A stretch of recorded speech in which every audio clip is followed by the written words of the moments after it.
In your new book, Unfinished Business, you argue that despite America's unlocking the talents of women in a way that few nations can match, we are losing women. What does losing women mean? So we are losing the talent of women who are extremely well educated, who are actually outpacing boys in college and graduate school, who come into the workforce and are doing wonderfully, and whose their first 5 to 10 years of their career look just like men. And then once they start having children, or for some of them they're caring for their own parents, they start to fall off. And the losing women means we're losing their talent.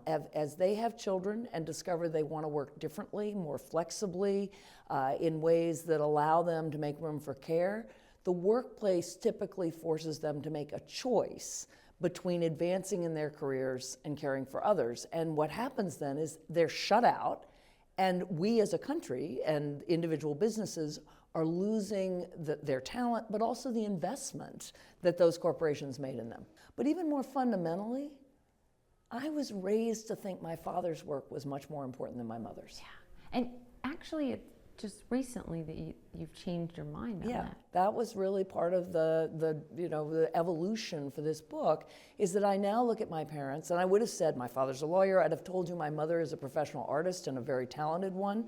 I would not have told you she was a homemaker for 20 years. And now I look at her and I say, wait a minute, she created our family. You argue that the fate of women's careers in this country and families is not within their control. That is so hard for a lot of us to stomach. Yeah, so this is part of the hardest thing for me about kind of being the bearer of this message. What I'm saying to people is life is unpredictable. And that, you can try really hard, you can do everything right, and you can still have what happened to me, a kid who had a rocky adolescence. And that's pretty mild on the scheme of things, right? You can have a child with special needs. Your husband can get sick, or your wife.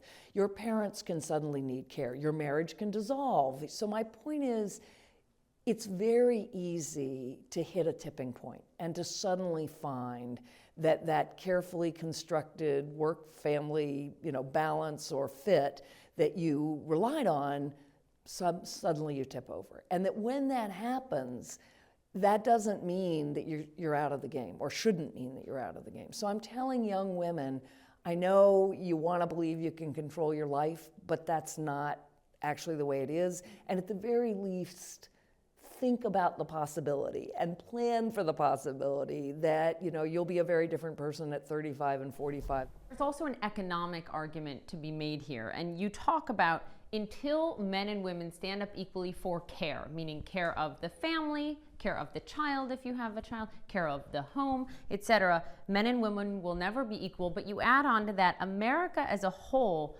will never be as competitive as it ought to be. Yes, so in part I think people have not been making the case on the numbers, and that's now changed. As a nation, we are losing GDP because we're not using women's talents to the fullest. But equally, and this is part that I didn't know, if we don't invest in our children, and that means allowing parents to care for them, and that also means having quality, affordable daycare, we are literally condemning the next generation of Americans to being less than they can be. Because those first 5 years of a child's life, you're not just teaching the kid stuff, you are actually shaping his or her brain. You are determining what he or she can learn for the rest of his or her life. And that means, as a competitiveness matter, we should be saying, hey, care, particularly for children, but also for elders, but for children, that's a national priority. That's a national security issue. That's a competitiveness issue. You have 2 teenage sons. I do. Who have grown up in their teenage years with you very much in the spotlight on this issue. I am interested in how that has shaped them. Yeah, it's interesting. So I tell this story that about a year after my article came out, and there was all this attention, and my son, the son I wrote about, was getting back on the right track in high school, and so he reads something about Syria, and he comes home and he says, Mom, if you'd stayed in the State Department, could you have saved Syria?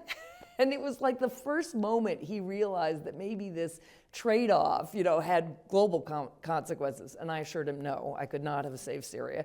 But they've actually been pretty proud of this whole thing. They knew I was a role model before, but they understand that this is a debate that will affect their lives. And as boys, that's another thing that changed between the article and the book, is I say we have to raise our boys differently. So, I would say they're being raised to be lead parents as much as they are to be breadwinners. And they're proud of that.